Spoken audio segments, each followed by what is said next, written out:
لله رب العالمين حمدا كثيرا طيبا مباركا فيه على كل حال حمدا يوافي نعمه ويكافئ مزيده. يا ربنا لك الحمد كما ينبغي لجلال وجهك وعظيم سلطانك سبحانك لا نحصي ثناء عليك أنت كما أثنيت على نفسك. اللهم صل وسلم على سيدنا محمد طب القلوب ودوائها وعافية الأبدان وشفائها ونور الأبصار وضيائها وقوت الأرواح وغذائها صلاة تشرح بها الصدور وتهول بها الأمور وتنكشف بها الصدور وعلى آله وصحبه ومن تبعهم بإحسان إلى يوم النشور. وبعد وkuhimidiwa kwa haki pamoja na kushukuriwa Allah subhanahu wa ta'ala. Na yote hayo ni kwa sababu ya neema zake ambazo ametupa na anaendelea kutupa pasina hesabu yoyote, kiasi ambacho atuthibitisha mwenyewe kwenye Qur'an kwa kutuambia wa in ta'uddu ni'matallahi la tuhsuha, kwamba hatuna uwezo wa kuzidhibiti neema za Mungu na tutaamua kukaa kwa pamoja viumbe vyote tuzihesabu. Basi juu ya neema zote hizo tunapaswa kumhimidi, yani kumsifia kwa wema pamoja na kumshukuru. Kwa kufanya hivyo tutaingia katika bahati ya kuzidishiwa neema na zile tulizonazo kudumu na kuendelea kuwepo. Kwa uchache tukithirisha kusema alhamdulillah, kama wingi kuhakikisha yale maagizo au maamrisho aliyotuamuru tunayatekeleza kadiri ya uwezo wetu, na yale makatazo tunajiepusha kwa gharama yoyote, kwa sababu kaida ya dini ya Kiislamu, mambo ya wajibu kwenye kuyatekeleza huwa umewekwa kitu istitaa, kuweza. Katika kutekeleza mambo ya wajibu huwa unatizama uwezo wa mtu. Utakuta kwenye masala mathalan ya zaka ni mwenye uwezo, katika suala la kufunga saumu ni mwenye uwezo, katika suala la kuhiji ni mwenye uwezo, na mambo mengine tofauti.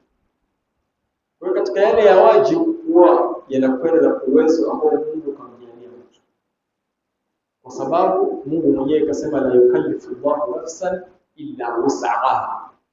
Kwa hiyo akiagiza jambo kwa mtu, ina maana uwezo kishapewa mtu huyo.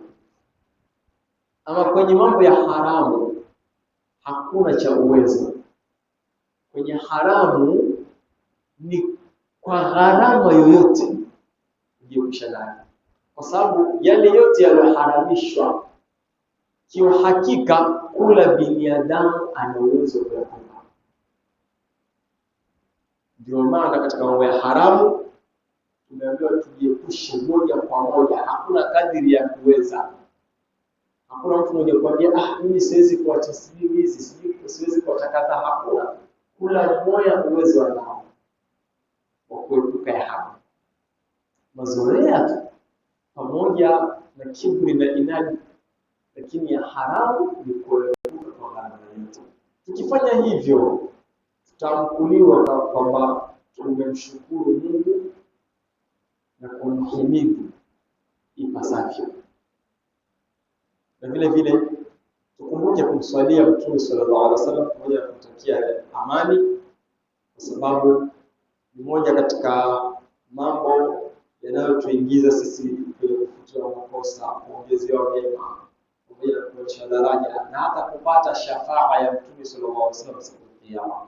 Sallu ala nabii, Allahumma salli wa sallim ala sayyidina Muhammad wa ala ali sayyidina Muhammad. Alhamdulillah. Leo tumo katika siku tukufu ya Ijumaa, ikiwa Ijumaa hii ni ya 4 katika mwezi huu wa Ramadhani ya mwaka wa 1447 Hijri. Kwa matla ya mwezi wa Afrika ya Mashariki, leo ni tarehe 23. Hivyo Ijumaa hii ni ya 4, na pia kutakuwa kuna uwezekano japo mdogo kwamba kawepo na Ijumaa nyingine ya 5 na ya mwisho, kulingana na matla ya huko kwetu, kwa sababu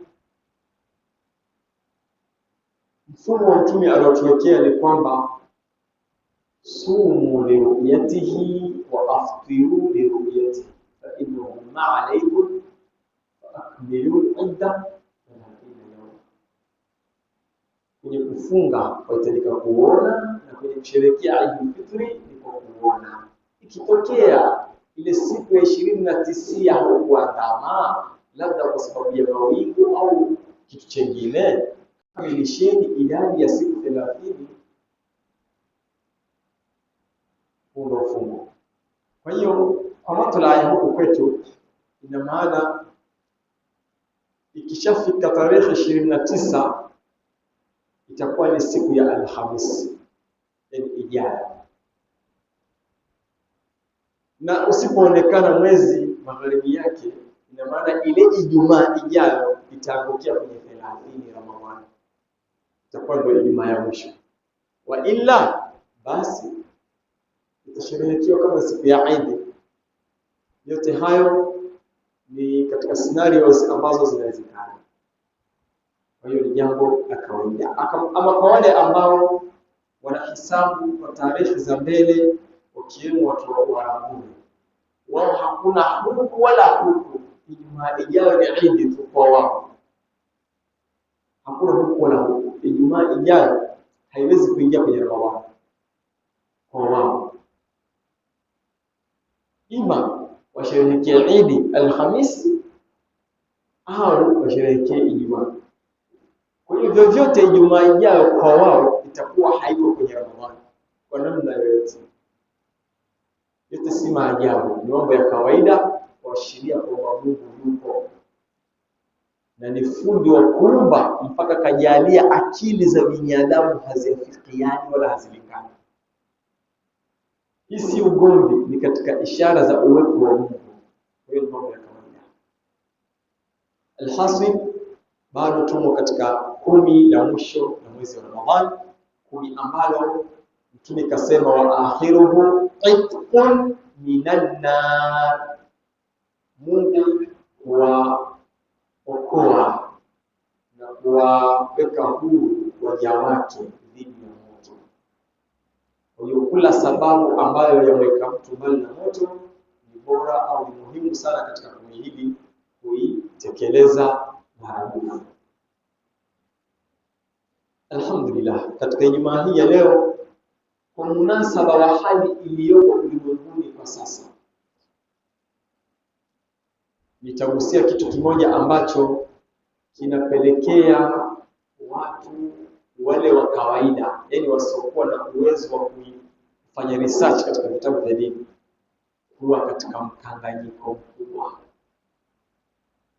Munasaba wa hali na maanisha dhoruba zilizopo ulimwenguni za vita ambavyo vilikuwa zamani na vilikuwa vinatafutiwa nafasi. Vita vilivyoanzishwa na Wazayuni la'anahumullah wa a'adda lahum sa'ira, pamoja na Marekani la'anahumullah wa a'adda lahum sa'ira. kwa maslahi mbalimbali ambayo wako nayo, lakini kwenye maslahi yao utafuta kitu cha kuweka kama ni pazia, halafu lengo kubwa liko nyuma ya pazia. Kwa hivyo kinachodhihirisha kwamba sababu ni hii si cha uhalisia, kikubwa zaidi kiko nyuma ya pazia. Lau utakitizama, utafanya research ukione, wallahi ni hatari kubwa. Sasa katika zita kama hizi zinazoendelea, anayehusishwa na kudhulumiwa, yani aliyeshambuliwa wa kwanza ni Mshia kutoka nchi ya Iran, na wanaoanzisha mashambulizi ni kufari Mayahudi, Nasara, Wazayuni laanahumullah, ndio wanaanzisha. Kwa hiyo wanaanzisha, ukiwauliza nyinyi dini yenu gani, wanajinasibisha na Al-Yahudi na An-Nasara wanaanzisha zita. Ukiwauliza, nenda kamuulize Marekani, nyinyi dini yenu hasa huko kwenu wahesabu dini gani, watakwambia Nasara. Na hawa Zayuni kawaulize, nyinyi dini yenu mnaojihesabia ni gani, atakwambia ni Yahudi. Kwa hiyo wao walioanzisha wanajinasibisha na dini za kufuru ambazo ni dini pinzani kubwa mno ulimwenguni kwanza. Na yule alodhulumiwa au aloshambuliwa bila yeye kuanza, ukimuuliza yeye dini yako ngani ambayo watambulika nayo, atakwambia mimi ni Muislamu. Dhehebu atakwambia ni Mshia. Mshia upande gani? Atakwambia ni Imamia au Ithna Asharia.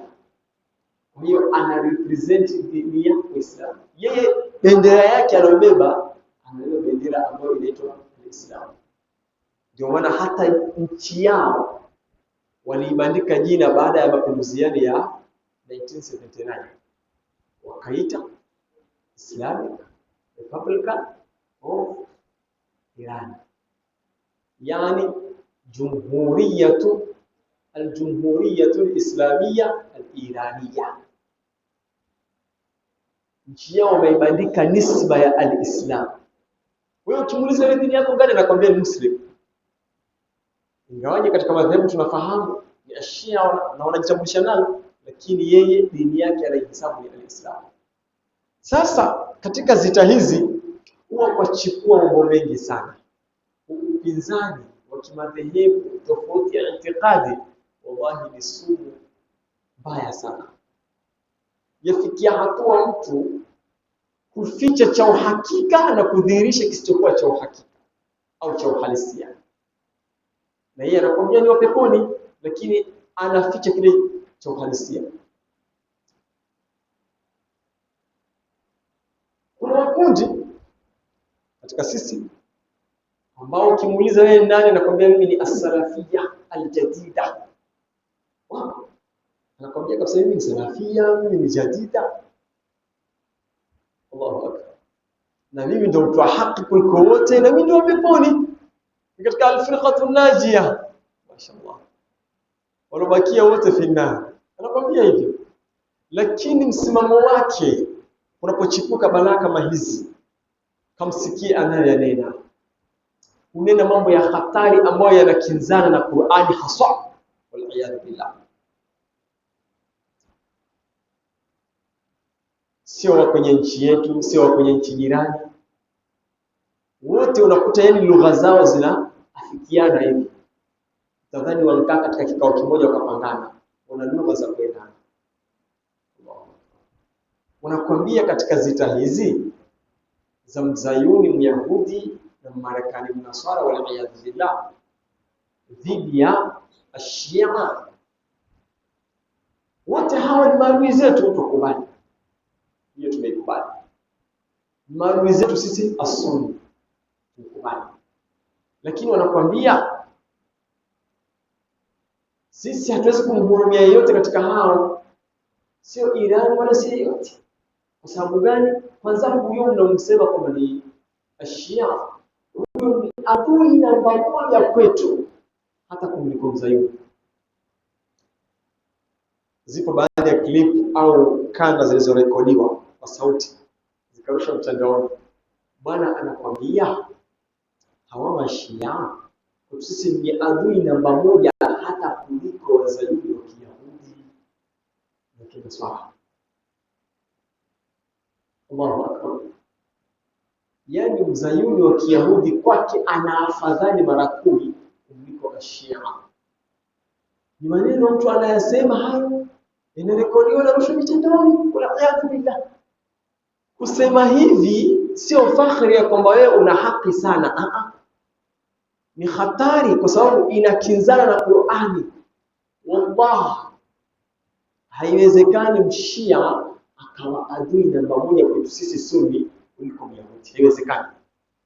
Qur'ani ishatuambia, Mungu anawaambia mtume, la tajidanna ashadda an-nasi adawatan lilladhina amanu al-yahuda. Namba moja kabisa. Katika sura al-Maida, Mungu kaambia mtume, utawakuta.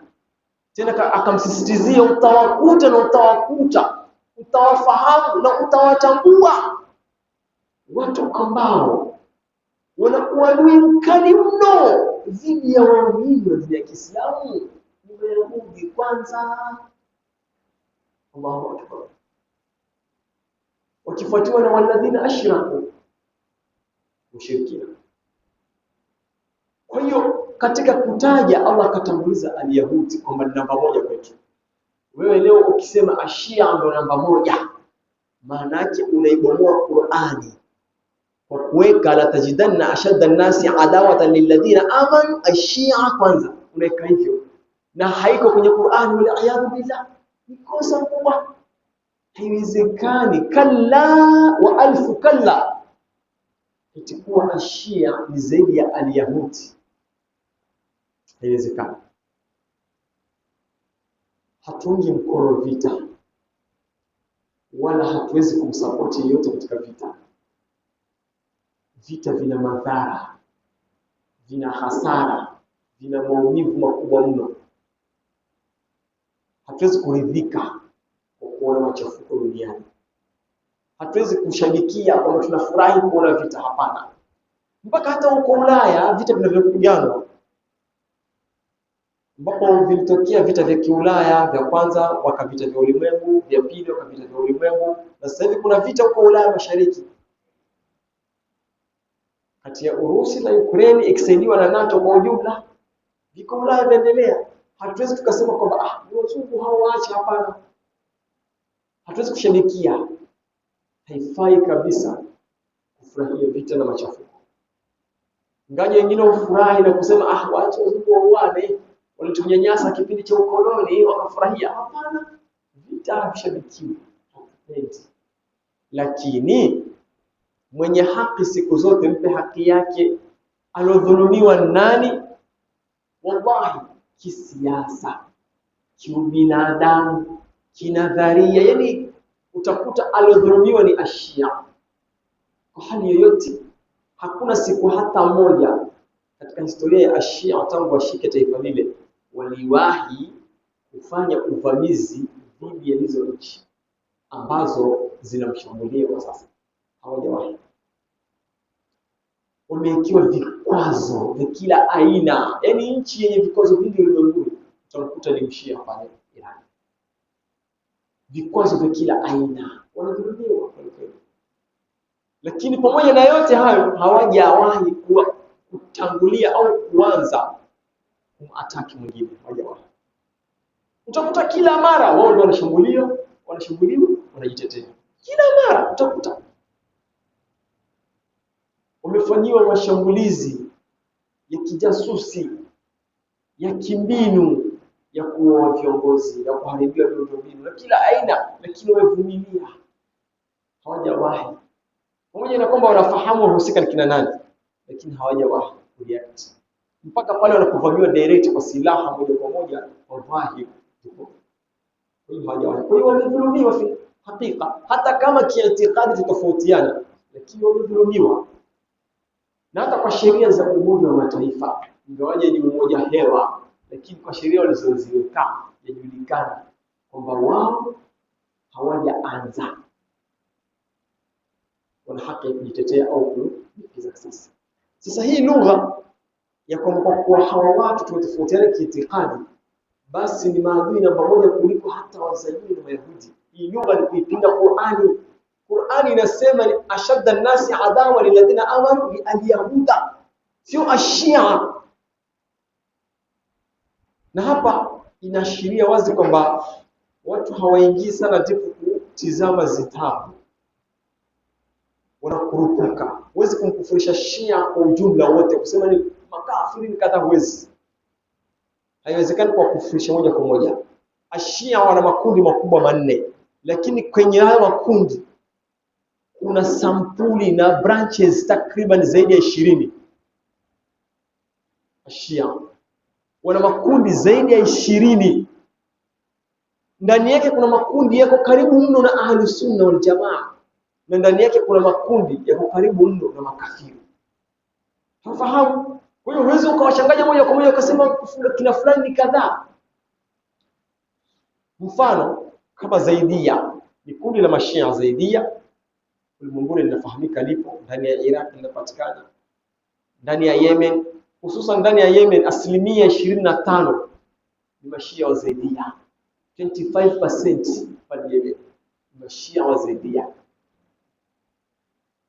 Kundi hili la Zaidia ambalo lilianza kwa watu ambao ni wafuasi walimkumbatia Sayyidina Zaid ibn Ali Zain al-Abidin ibn al-Hussein ibn Ali ibn Abi Talib, ambaye mama yake ni Fatima binti Rasulillah sallallahu alaihi wasallam. Wamejinasibisha na kumkumbatia Zaid, wakanasibishwa kwa jina la Zaidia. Hawa kundi hili wako tofauti na Mashia wengine. Ni Mashia lakini wao wanakuwa tofauti. Zile itikadi za Ithna Sharia na nini hawana kabisa. Zile itikadi za kwamba Abubakar finnar, Umar finnar, Uthman finnar, Aisha finnar hawana. Wanakuambia Abubakar ni katika kibao sahaba, Umar ni katika kibao sahaba, Uthman wanakuambia live kabisa. Zaidia wanakubali, wanakuambia kina Sayyidina Abubakar, kina Sayyidina Umar, kina Sayyidina Uthman hao ni masahaba wakubwa, haifai kuwatukana. Ni Mashia lakini hawaamini kama Bi Aisha radhiallahu anha ni kulaaniwa, kitu kama hicho hawaamini. Ni Mashia karibu mno na Ahlus Sunna wal Jamaa, ingawa anajiita Mashia lakini wako tofauti sana. Mpaka hata katika zile furu' za kifiqhi wanaokota katika madhahibu al-arba'a, wana misingi ya kifiqhi wanachukua katika madhhabu ya Shafi'iyya, wana misingi ya kifiqhi wanachukua katika madhhabu ya Hanafiyya ambayo ni katika madhahibu al-arba'a. Zaidia ni Mashia hawakubaliani kabisa na wale Ithna Sharia na kila Rawafidh wala kila, hawakubaliani nao. Ni Mashia. Kwa hiyo ile lugha ya kusema Mashia wote ni kadhaa, kufar, finnar, hawa wote ni maadui zetu kumliko hata Myahudi, hii lugha ni mbovu. Maana yake unageuza aya ambayo Mungu kasema ashadda an-nasi adawatan lilladhina amanu al-yahuda, wewe unaweka la tajidanna ashadda an-nasi adawatan lilladhina amanu ash-shia. Unakuwa unaondoa kipengele katika aya, unaweka chakolele, unaikosoa aya. Inawezekana huwezi kwa kufurisha wote kwa ujumla papa, inawezekana. Akidhulumiwa mtu mpe haki, kadhulumiwa. Kitu kingine, ukifuatilia baadhi ya watu ambao wana hizo itikadi au hiyo misimamo mikali ya kusema kwamba hata ni afadhali Myahudi mara 10 kuliko Mshia, ukiwafuatilia hawajui katika siasa za kiulimwengu na mambo ya geopolitics, hawajui kabisa. Wallahi, ukiingia deep kwenye mambo ya siasa za kiulimwengu ndio utafahamu zita zile zina mikakati mingi ndani yake. Na katika mikakati mmoja wapo ni kwamba wanaopiga vita al-Islam. Moja katika mikakati yao mikubwa. Ndio maana hata ukitizama kwa wale al-Yahudi, kwa Marekani na wa Magharibi kwa ujumla, wao hufurahi mno wanapo wadhulumu watu wa Irani na mfano wake. Wanafurahi kwa kuona kwamba wanadhulumu Waislamu. Huwa wanajipiga vifua hivyo kwamba Waislamu hawatuwezi. Hawaangalii kwenye tofauti ya madhehebu, wao kwenye itikadi zao wakimfanyia mambo kama hayo mshia wanafanyia Waislamu wote kwa ujumla. Kwenye itikadi zao ni hivyo. Kwa sababu wao wanatuchukulia kwamba almuslimuna kulluhum ni shay wahid, kitu kimoja. Haijalishi tofauti ya madhehebu, lakini wote kitu kimoja. Kwa hiyo mmoja katika mikakati yao ni hii. Wewe unatizama kwenye engo zingine, lakini katika baadhi ya engo ni kwamba wao wanapiga vita Uislamu hata kuliko kitu kingine. Ndio maana utakuta ikitokea kuna nchi inajinasibisha na Uislamu, inapiga hatua katika uchumi au hususan katika silaha au kijeshi, inapiga hatua katika kijeshi, huwa wanakerwa nayo sana. Yaani nchi jinasibisha na al-Islam, halafu iwe ina improve kwenye mambo ya kijeshi na nini, inawakera mno, hawapendi. Utakuta wazi kabisa kwamba hawa watu fil hakika ama reality ni kwamba wanaopiga vita al-Islamu, sio siasa zingine. Ndio maana hawapendezi kabisa na kuona mataifa yenye unasaba na Kiislamu yana improve kwenye mambo ya jeshi. Hawapendi.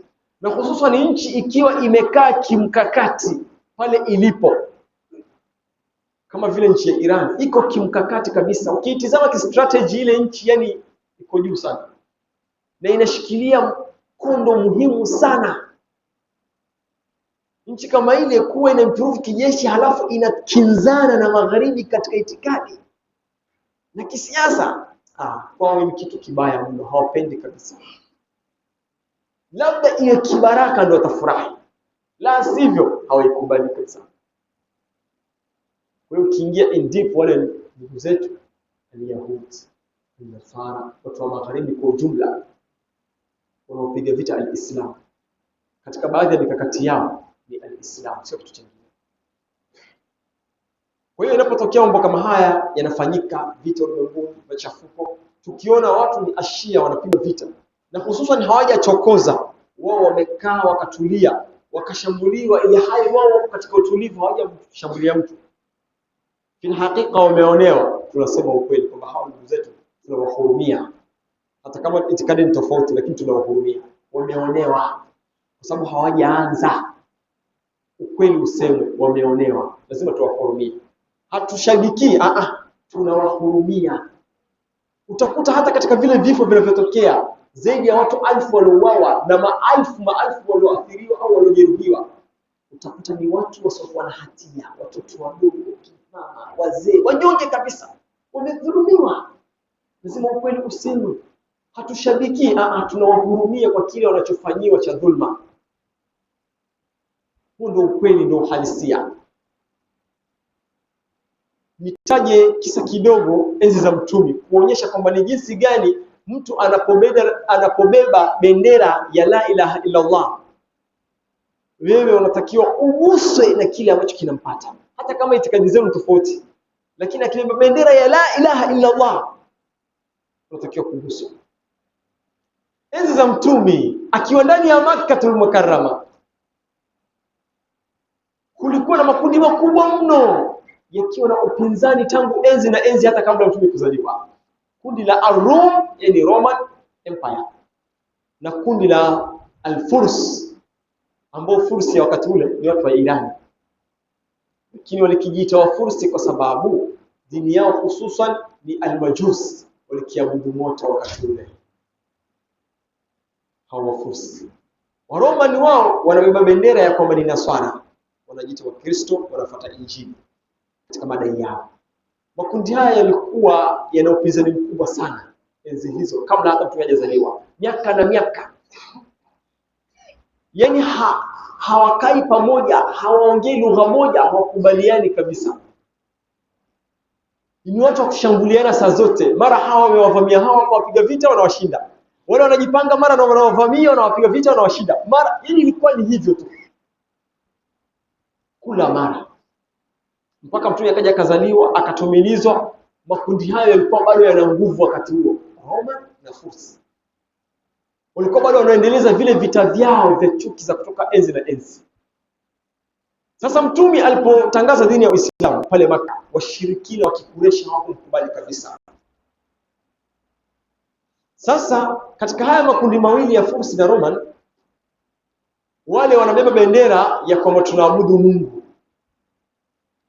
ambao ni Roman, tunafuata kitabu cha Mungu au maandiko ya Mungu. Fursi wanabeba bendera ya kuabudu moto, washirikina na masanamu. Sasa Makureshi wa pale Maka ambao walikufuru, waliwafanyia challenge Waislamu kwamba nyinyi si mnadai kwamba mnafuata Mungu, mnafuata kitabu cha Mungu, basi ndugu zenu nyinyi ni Roman, kwa sababu na wao wanajiita ni watu wa Mungu, wanafuata kitabu cha Mungu. Sasa nyinyi shabikieni Roman, sisi tunajiita ni abadatul awthani, yani ni watu wa kuabudu masanamu, washirikina. Sisi tunashabikia Fursi ambao na wao pia ni watu washirikina kama sisi, yani tunafanana katika baadhi ya itikadi. Kwa hiyo mtaona jinsi watu wanaojiita watu wa Mungu watashindwa.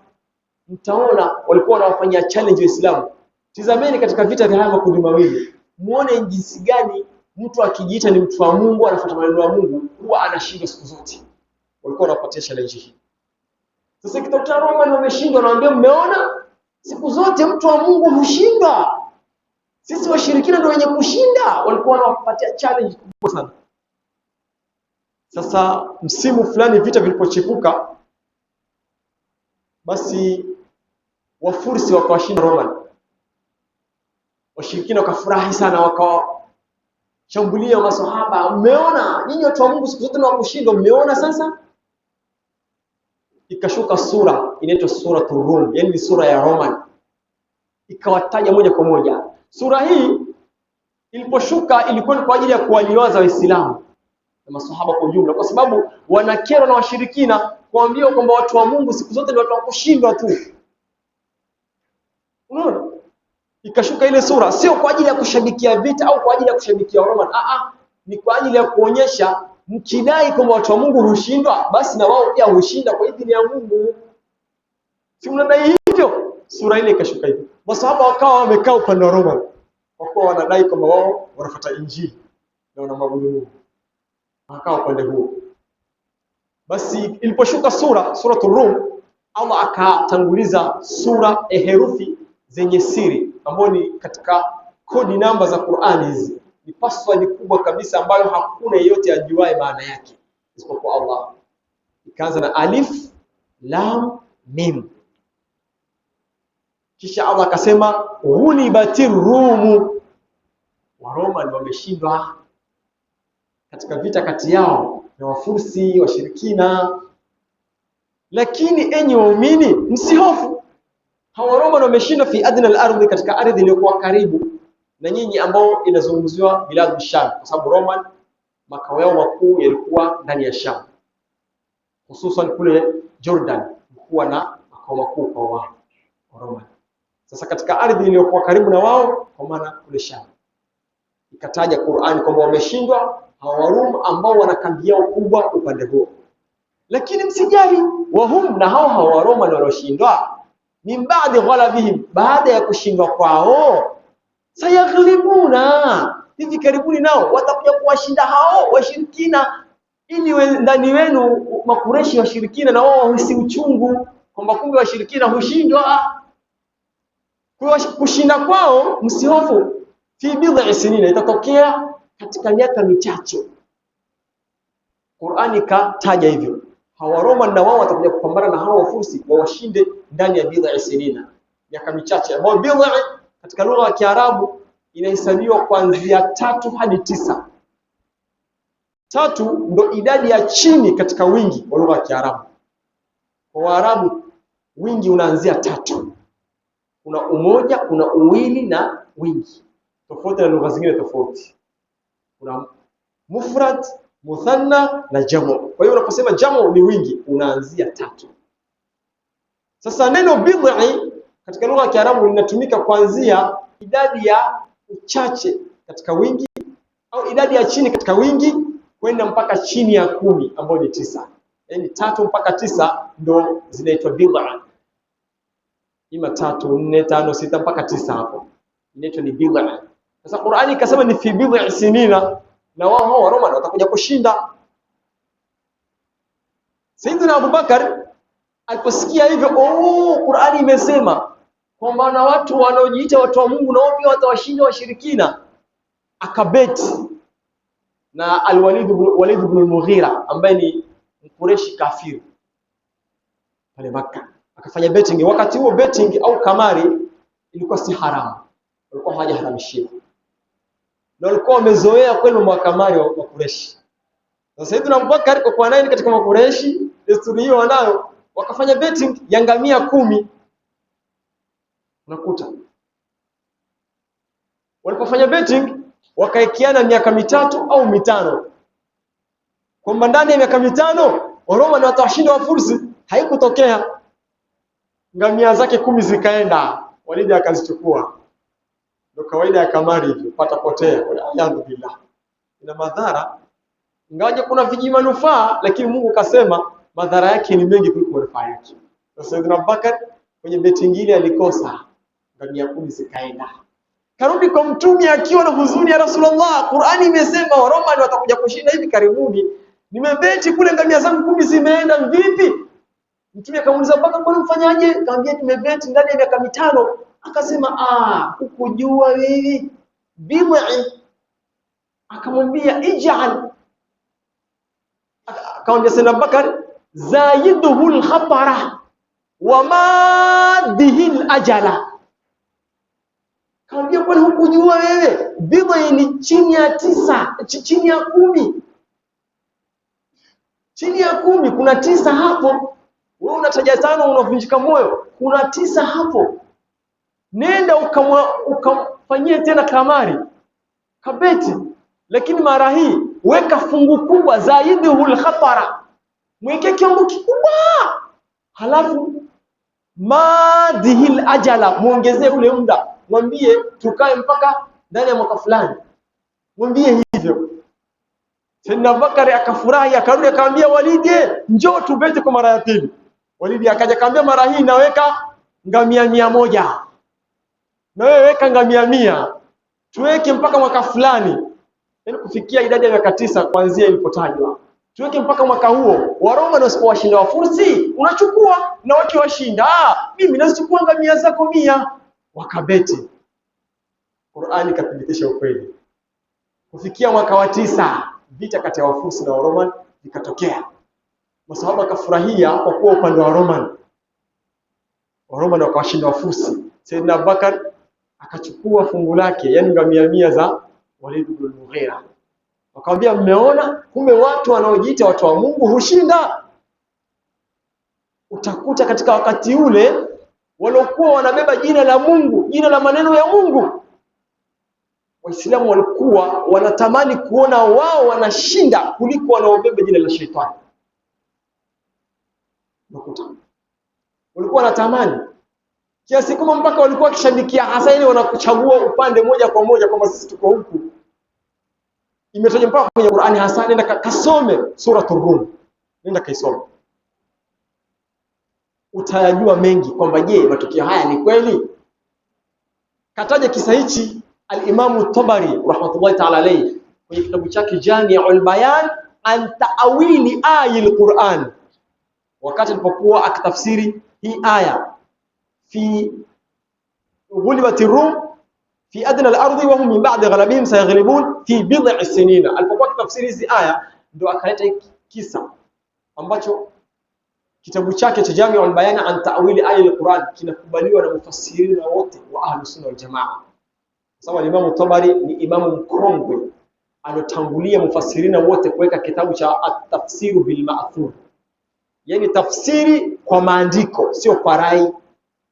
Anaisoma, anaiandika aya kisha analeta riwaya kutoka kwa Mtume na masahaba ambazo zinatafsiri hiyo aya.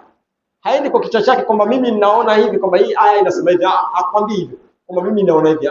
Anakuwekea aya na analeta riwaya, anakuambia tafsiri yake ni riwaya hii na riwaya hii. Kwa hiyo tafsiri yake imekubaliwa na mufassirina wote katika Ahlus Sunna wal Jamaa kwa sababu imeenda kwa ma'thur, kwa riwaya. Na pia yeye alizaliwa katika karne ya 3 Hijri, akafa karne ya 4 mwanzo Hijri. Yeye ni mfasiri mkongwe kabisa, kawatangulia mufassirina wote katika kuandika kitabu kikubwa cha tafsiri bil ma'thur. Kwa hiyo ndani kaweka riwaya hii kuonyesha jinsi gani wakati ule mambo haya yalitokezea na Waislamu walikitamani vipi wakati ule. Kwa hiyo unapoona mtu anabeba bendera ya la ilaha illa Allah Muhammadur Rasulullah, hata kama mmetofautiana itikadi kivipi, anapodhulumiwa na kuonewa na kupigwa, upaswi kufurahi kwa kusema tumetofautiana itikadi, huyo kwanza ni adui yangu. Upaswi kufurahi, sivyo ifanye. Yule mtu kimuuliza dini yako ni gani, anakuambia mimi Islam.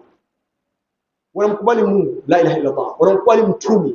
Pamoja na kwamba pale Iran dhehebu la Shia lilopo ni Ithna Asharia, yani ndio katika wale mashia wapotofu.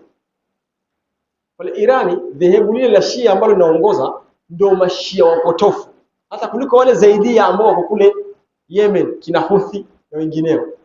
Wale wana afadhali kama nilivyoeleza hapo awali, wale wako karibu na Ahlus Sunnah Jamaa kwa baadhi ya itikadi kama nilivyotaja.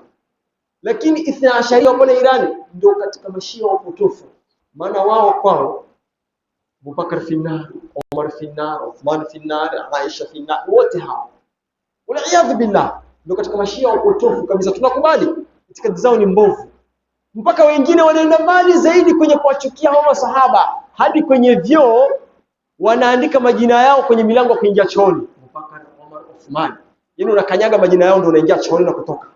Jinsi wanavyowachukia tunakubali. Ni waovu sana wale dhehebu, ni waovu sana, tunakubali. Lakini wao wanakuambia sisi ni la ilaha illa Allah Muhammadur Rasulullah, tunakubali Qur'an. Pamoja na uovu wao, kwa kuwa wameonewa, kwa kuwa wanajiita ni muslimuna, lazima tuwahurumie. Tuseme ukweli, wamedhulumiwa, hawakumshambulia mtu, walianzwa. Tunawahurumia. Na huo ndio ukweli kabisa. Kama vile ambavyo enzi zile masahaba walihurumia wa Roman, pamoja na kwamba hawakubaliani nao dhidi ya Fursi. Sasa hivi tunahurumia mashia dhidi ya wazayuni wa Kiyahudi na wengineo. Haiwezekani ukasema kwamba Ashia ni adui namba moja dhidi ya Sunni kuliko Myahudi na Nasara. Haiwezekani. Haiwezekani hiyo. Kwa sababu nenda kumtazama Myahudi sasa hivi. Myahudi hakubali Qur'ani. Myahudi hamkubali Allah kama unayokubali wewe. Myahudi hamkubali mtume kama unamkubali wewe. Kwa maana yani kufuru yake iko mbali zaidi. Kaanza kumpinga Mungu, akashuka kwa mtume, kashuka kwa maneno yake, anaenda tu. Sio Myahudi tu, kamtizame yule anayebeba bendera ambayo inaitwa Nasara, Marekani, ambaye ndio adui mkubwa wala iyad billah. Yeye ukimuuliza nchi yake inaamini dini gani, anakuambia Nasara, yani Kristo. Kamtizame, hamkubali Allah kama unavyomkubali wewe. Anamkataa Allah. Anamkataa Mtume Muhammad. Anakataa Qur'ani live bila chenga. Kufuru yake yani imepitiliza.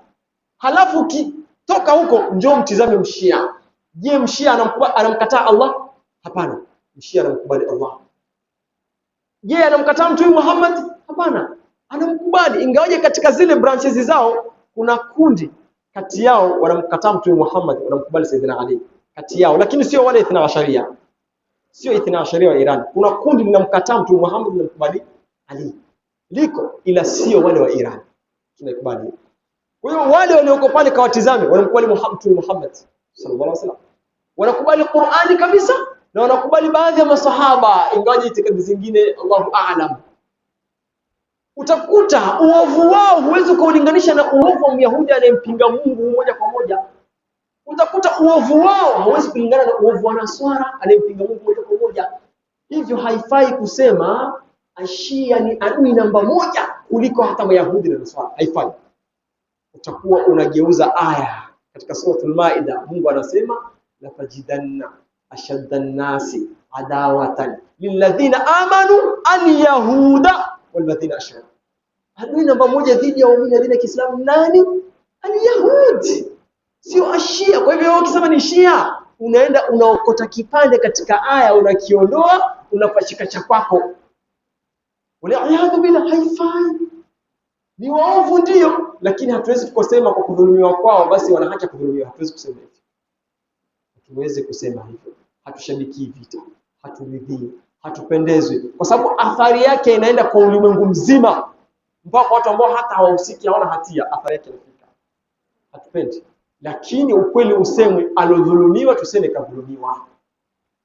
Ambaye ni adui namba moja tuseme huyu ndo adui namba moja. Tusimuondoe adui namba moja tukamweka mwingine kwa ajili ya tofauti itikadi. Tusifanye hivyo.